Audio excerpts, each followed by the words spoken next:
বুড়িমা পেতনির গল্প। একটা গ্রামে ছিল বুড়িমা। গ্রামের সবাই তাকে খুব ভয় পেত, কারণ রাত হলে নাকি সে পেতনিতে রূপ নিত। দিনের বেলা বুড়িমা শান্তভাবে বাড়িতে বসে থাকত, কিন্তু সূর্য ডোবার সাথে সাথে গ্রামের পথে কেউ বেরোতে সাহস করত না। একদিন গ্রামের কিশোর বাপ্পা ঠিক করলো, এই বুড়িমার রহস্যটা সে বের করবেই।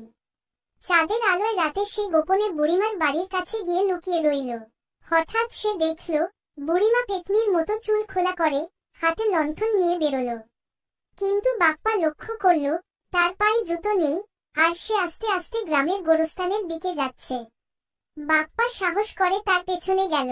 গোরস্থানে পৌঁছে বুড়িমা হঠাৎ হাসতে হাসতে গর্ত খুঁড়তে লাগল। তখন বাপ্পা বুঝল, বুড়িমা আসলে পেতনি নয়, সে রাতে গিয়ে গোপনে মাটির নিচে লুকানো সোনা রূপার গয়না খুঁড়ে আনছে।